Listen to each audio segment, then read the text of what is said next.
Hello, this is Heather Lynn with Garden to Table with Heather Lynn. This weekend we did more planting. If you remember from a video a few weeks ago, we planted our peppers but held off on planting our tomatoes because they grow faster than peppers. If you have not seen that video, get caught up by clicking the link down below. Our peppers have started sprouting and they look healthy. We are still holding out that a few more will pop up. If you have not yet done so, subscribe for future updates on how they are doing. Now I will turn it over to my husband, who was in charge of planting the tomatoes. We have learned a lot about planting and growing seedlings in the past few weeks and hope to apply some of that here for our tomato seedlings. First, let us look at what we are planting today. When we chose our seeds from our collection a few weeks ago, we tried to find a mix of the different types of tomato vines such as determinate, semi-determinate, and indeterminate, and the sizes produced such as cherry tomatoes or slicing. Indeterminate just keeps growing and growing the entire season, and by spacing them around the determinate tomatoes, which get a specific height and stop growing, this allows us to grow several indeterminate varieties near each other without them competing for space. We bought some honeycomb a few years ago, and many people loved the flavor, so we have to try to grow them again. 3 years ago, we had pear tomatoes, and despite not having the proper support, kept producing until the first frost. It's come back as volunteers in several locations since then, but each year a little bit less. It is also one of our daughter's favorites, so how can we resist trying to grow them? Early girl varieties of tomatoes are bigger than cherry tomatoes, but grow fruit almost as fast. These make a nice filler before the big tomatoes come in. While they are technically indeterminate, they are classified as semi-indeterminate because they often die off early in the season, so never grow as big or as fast as a great tomato vine. Now, I don't know much about the tomato berry hybrid, but it is worth trying out. The fresh salsa tomatoes are smaller than a full-size slicing or beef steak, but this is the size Heather really likes, so they got on the roster because we didn't have many packets of larger varieties. I totally forgot about the super sweet 100s. These cherry tomatoes are rather ubiquitous in those greenhouses around here. They're very hardy and highly productive and will produce until the cold weather kills them. I will probably plant them later. I know broccoli is not a tomato, but we are right around planting time, depending on what reference you're looking at, and so why not try them now?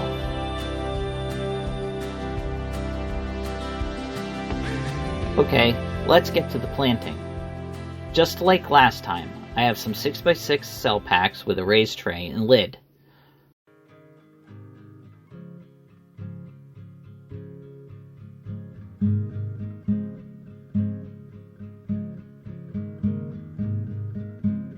We also have liked the Coast of Maine potting soil, so are continuing to use it for our seedlings. Now that I am more used to packing the cells, I'm just using a trowel to quickly fill the cells.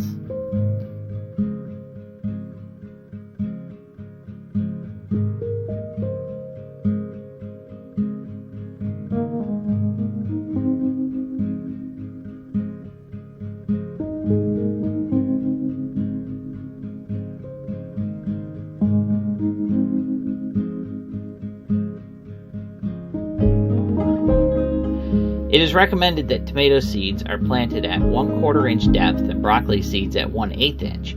As you can see, this is not very deep. 1/8 inch is really just dropping a seed and putting dirt over it. I created a depth stick this time from a popsicle stick with a mark on it for the depth. There are many things that could be used to gauge the depth, including your fingertip. Use whatever you feel comfortable with.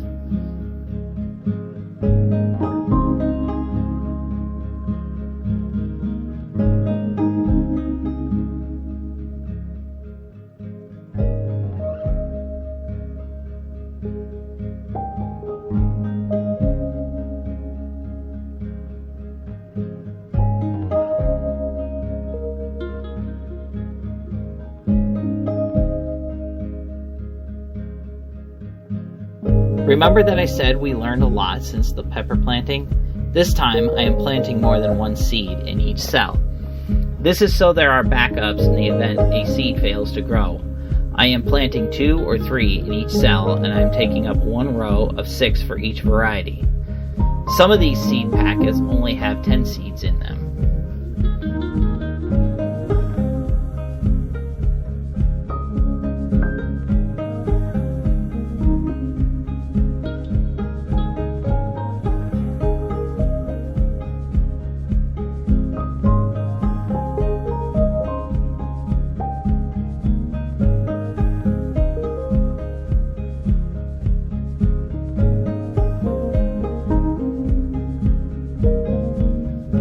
Cover over the little divots in the soil and put in a popsicle stick marker for each row.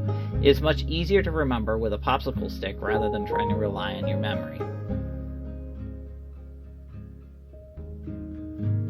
When I get to the broccoli, I do the same thing. Trying not to cover the seed with too much soil is harder than it may seem at first. When I am done, I wet down the soil for the seeds for a spring rainstorm. We take our tray and place it on our heating pad next to the peppers. We should have results in about 2 weeks. Subscribe so you can remember to check back in to see how they are doing. In the meantime, check out my other videos on the seeds I have planted or some of my baking recipes. Thank you for watching.